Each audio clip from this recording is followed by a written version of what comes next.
Presiden Joko Widodo memutuskan untuk menunda eksekusi mati terhadap terpidana mati narkoba asal Filipina Mary Jane Vesta Veloso. Alasannya, Jokowi menunggu proses hukum yang sedang berjalan di Filipina. Mary diketahui hanya sebagai kurir dalam kasus penyelundupan narkoba ke Indonesia. Sementara pelaku utamanya telah menyerahkan diri ke kepolisian Filipina. Penundaan eksekusi tersebut dimaksudkan memberikan keadilan bagi Mary. Ia diperlukan pemerintah Filipina untuk memberikan keterangan mengingat ia disinyalir hanya kurir dan korban human trafficking. Karena jika tidak, eksekusi tersebut bisa berakibat fatal. Kasus kesalahan eksekusi mati ini ternyata pernah terjadi di dunia, terutama di Amerika dan Inggris. Bahkan di Inggris, kesalahan eksekusi ini mendorong dihapuskannya hukuman mati. Ada beberapa kasus di mana orang mungkin tidak bersalah yang dihukum mati karena suatu kejahatan yang tidak dilakukannya. Sayangnya mereka tidak pernah bisa mendapatkan kesempatan untuk menemukan kebenarannya.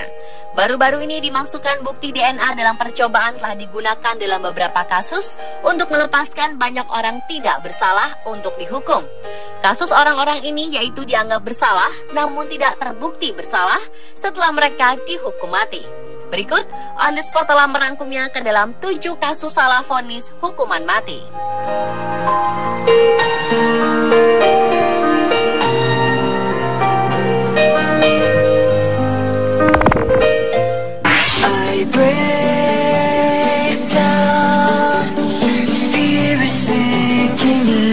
Pada bulan Februari 1983, Wanda Lopez ditikam hingga mati pada saat bekerja shift malam di sebuah pom bensin di mana ia bekerja.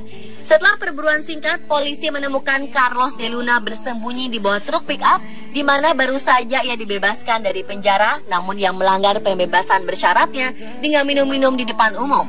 De Luna mengatakan kepada polisi bahwa ia tidak bersalah dan ia menyebutkan nama orang yang ia lihat di pom bensin sebelum kejadian pembunuhan tersebut. Namun polisi mengabaikannya. Juga fakta bahwa tidak terdapat setetes pun darah korban pada dirinya meskipun di lokasi kejadian banyak darah berceceran. De Luna ditangkap terlalu cepat setelah kejahatan itu. Saksi mata tunggal untuk kasus tersebut, Kevin Baker, menegaskan kepada polisi bahwa De Luna adalah pembunuhnya. Di persidangan, De Luna menyatakan melihat Carlos Hernandez sebagai orang yang dilihatnya di pom bensin sebelum terjadinya peristiwa pembunuhan tersebut. De Luna melihatnya dari seberang jalan dari bar tempat ia minum. Hernandez dan De Luna memang sangat mirip jika dilihat sekilas. Namun tidak seperti De Luna, Hernandez memiliki sejarah panjang penyerangan dengan menggunakan senjata tajam. Dan ia berulang kali mengatakan kepada teman-teman dan kerabatnya bahwa ia telah melakukan pembunuhan itu. Hingga pada tanggal 7 Desember 1989 di Texas, Carlos de Luna berusia 27 tahun dieksekusi.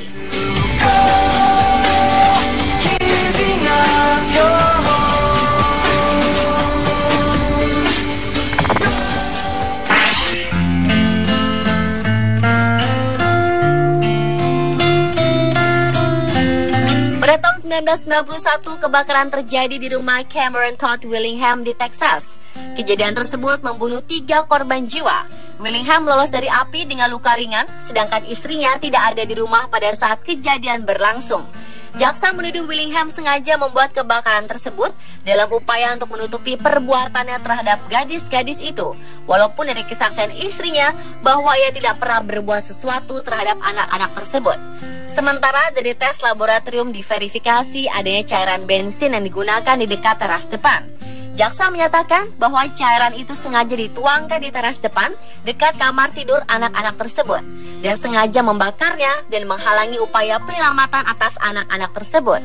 Willingham dianggap sebagai sosiopat parah oleh seorang psikiater selama persidangan di bulan Agustus 1992. Willingham divonis hukuman seumur hidup dengan pertukaran sebuah pengakuan bersalah. Ia menolak dan bersikeras bahwa ia tidak bersalah. Hingga akhirnya Willingham dieksekusi dengan cara disuntikan mati pada tanggal 17 Februari 2004. Pada bulan Juni 2009, negara bagian Texas memerintahkan pemeriksaan ulang. Hal ini belum pernah terjadi sebelumnya, di mana sebuah kasus dapat mengeluarkan keputusan di atasnya di kemudian hari.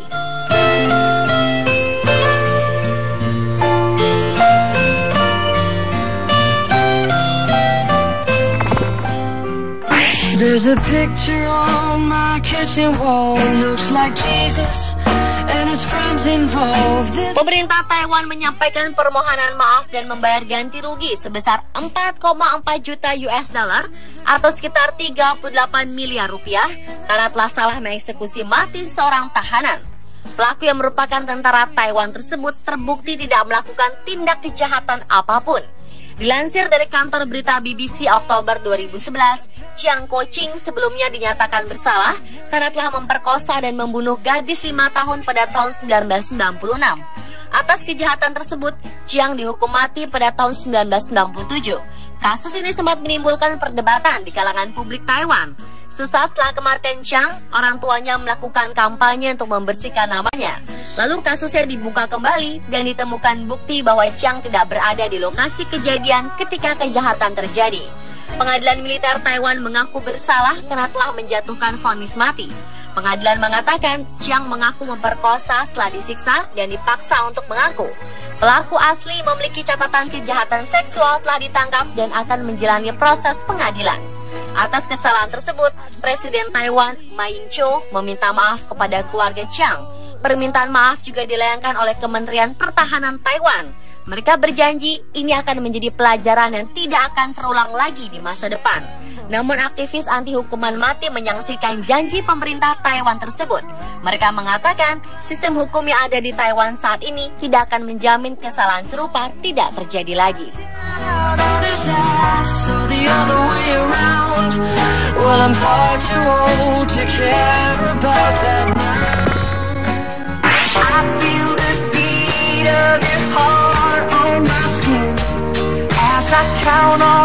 Timothy Evans dieksekusi mati pada 1950 atas tuduhan pembunuhan terhadap istri dan anaknya yang masih bayi.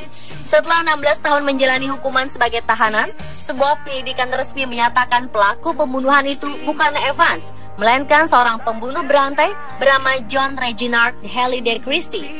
Selain istri Evans, ternyata Christie juga membunuh istrinya sendiri dan juga 5 wanita lain. Christie sendiri diketahui mati di tangan seorang wanita yang tidak diketahui identitasnya karena kasus itu tidak ditangani oleh kepolisian. Kasus Evans tersebut mendorong dihapuskannya hukuman mati di Inggris pada tahun 1965. Setahun setelahnya, yaitu tahun 1966, Evans mendapat pengampunan meski telah tiada.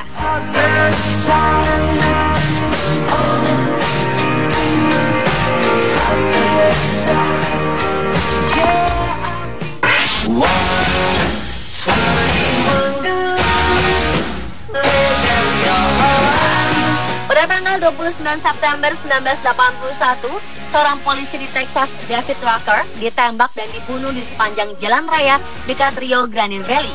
Dalam waktu yang sama, seorang polisi bernama Enrique Carrizales menepikan kendaraannya lalu melaju kembali menjauh dari jalanan di mana tubuh Rucker ditemukan. Seorang sopir terlihat adu mulut dengan Carrizales sebelum menarik keluar pistolnya dan membunuh petugas polisi tersebut. Lionel Herrera ditangkap beberapa hari kemudian dengan tuduhan pembunuhan Rucker dan juga Carrizales. Sebelum meninggal, Carrizales mengidentifikasi Herrera sebagai orang yang menembaknya dari satu foto yang ditunjukkannya di rumah sakit. Pada bulan Januari 1982, Herrera diadili dan dinyatakan bersalah atas pembunuhan Carrizales dan dijatuhi hukuman mati.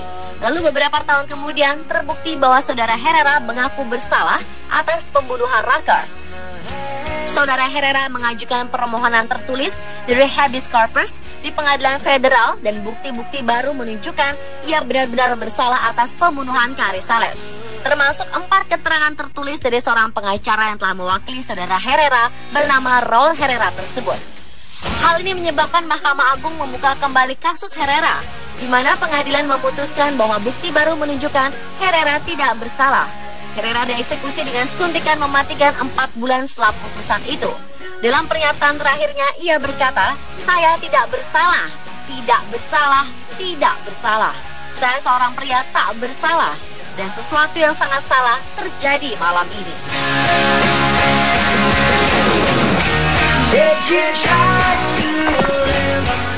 She grew up in Southern California.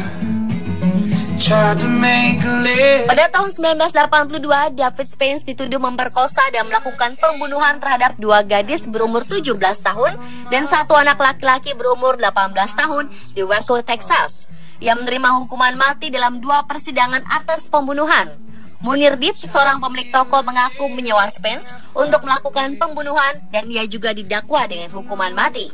Ia menerima hukuman percobaan dan pada tahun 1993 dibebaskan. Jaksa membangun kasus terhadap Spence berdasarkan bukti bekas gigitan yang menurut ahli negara cocok dengan gigitan Spence.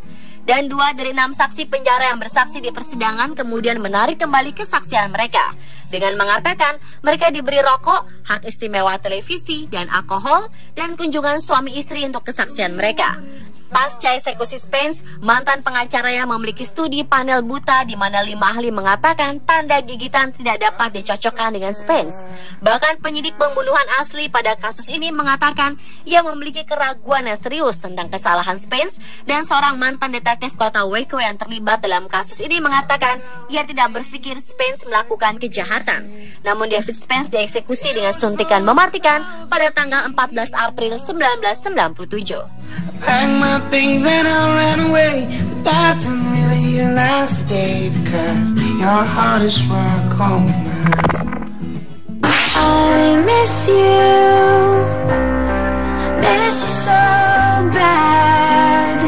Pada tanggal 23 Mei 1981 di Jacksonville, petugas polisi Thomas Sharansky tewas ditembak di dalam mobil polisinya ketika ia berhenti di sebuah persimpangan jalan. Dalam beberapa menit, polisi merusak apartemen Leo Jones, di mana mereka menemukan Jones dan sepupunya Bobby Hemmons. Polisi kemudian membawa keduanya ke kantor polisi untuk diinterogasi dan menjadikan Jones sebagai tersangka pembunuhan tersebut, di mana polisi mengklaim telah mendapat pengakuan dari Hemmons yang telah memberikan sebuah pernyataan bahwa ia melihat Jones meninggalkan apartemen dengan senapan dan kembali setelah ia mendengar beberapa kali bunyi tembakan. Pada tahun 1997, seorang perwira polisi pensiunan Cleveland Smith memberikan keterangan baru mengenai kasus Leo Jones, bahwa ia mendapatkan pengakuan bahwa Jones adalah pelakunya. Melalui penyiksaan, Smith menunggu begitu lama kesaksiannya dikarenakan ia ingin mengamankan pensiunnya. Seorang hakim agung Florida, Leonard Shaw, menulis bahwa kasus Jones telah menjadi kuda warna yang berbeda. Bukti baru ditemukan. Shaw menulis mendapatkan keraguan serius pada rasa bersalah Jones. Shaw dan 1 hakim lainnya memilih untuk memberikan Jones hukuman percobaan, namun mayoritas 5 hakim memutuskan bersalah. Jones pun dieksekusi dengan kursi listrik pada tanggal 24 Maret 1998.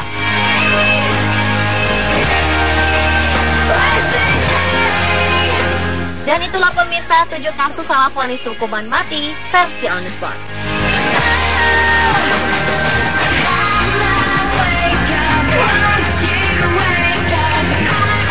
Ada beberapa kasus di mana orang mungkin tidak bersalah yang dihukum mati karena suatu kejahatan yang tidak dilakukannya.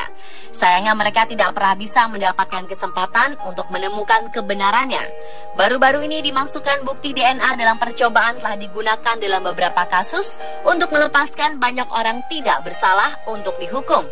Kasus orang-orang ini yaitu dianggap bersalah namun tidak terbukti bersalah setelah mereka dihukum mati.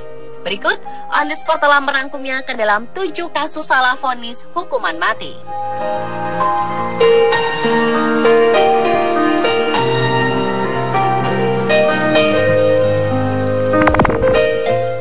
I break down, fear is sinking in. Pada bulan Februari 1983, Wanda Lopez ditikam hingga mati pada saat bekerja shift malam di sebuah pom bensin di mana ia bekerja. Setelah perburuan singkat, polisi menemukan Carlos De Luna bersembunyi di bawah truk pick-up, di mana baru saja ia dibebaskan dari penjara, namun yang melanggar pembebasan bersyaratnya dengan minum-minum di depan umum. De Luna mengatakan kepada polisi bahwa ia tidak bersalah dan ia menyebutkan nama orang yang ia lihat di pom bensin sebelum kejadian pembunuhan tersebut. Namun polisi mengabaikannya. Juga fakta bahwa tidak terdapat setetes pun darah korban pada dirinya meskipun di lokasi kejadian banyak darah berceceran.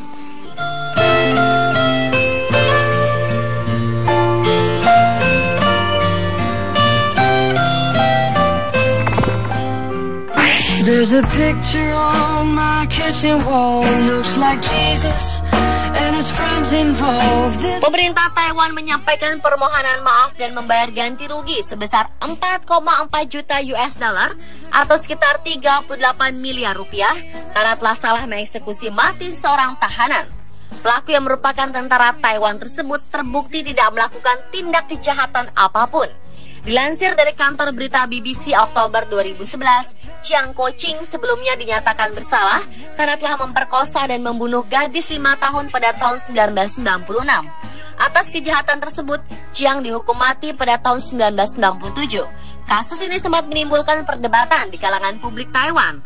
Sesaat setelah kematian Chiang, orang tuanya melakukan kampanye untuk membersihkan namanya. Lalu kasusnya dibuka kembali dan ditemukan bukti bahwa Chiang tidak berada di lokasi kejadian ketika kejahatan terjadi. Pengadilan militer Taiwan mengaku bersalah karena telah menjatuhkan vonis mati. Pengadilan mengatakan Chiang mengaku memperkosa setelah disiksa dan dipaksa untuk mengaku. Pelaku asli memiliki catatan kejahatan seksual telah ditangkap dan akan menjalani proses pengadilan.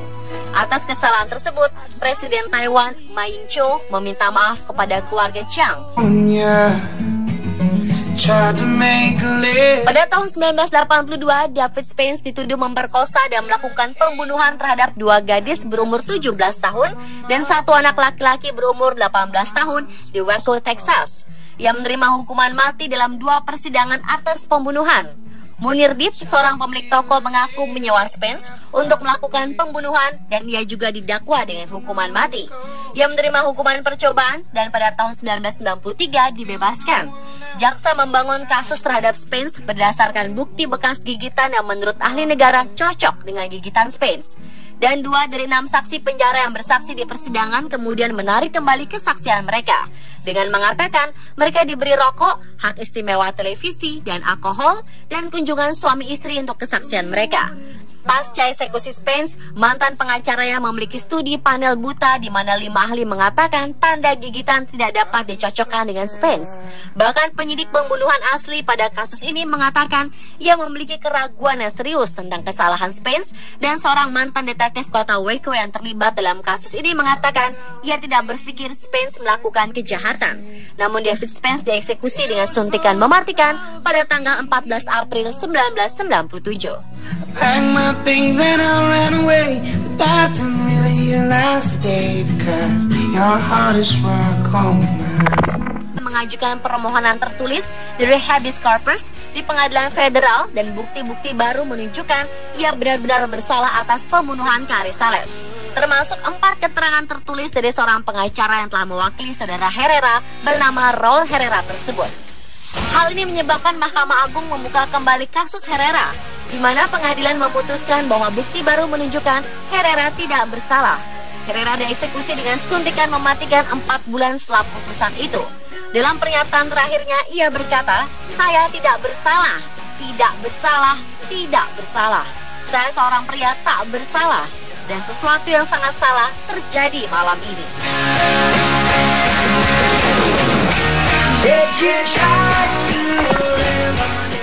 She grew up in Southern California, tried to make a living. Pada tahun 1982, David Spence dituduh memperkosa dan melakukan pembunuhan terhadap 2 gadis berumur 17 tahun dan 1 anak laki-laki berumur 18 tahun di Waco, Texas.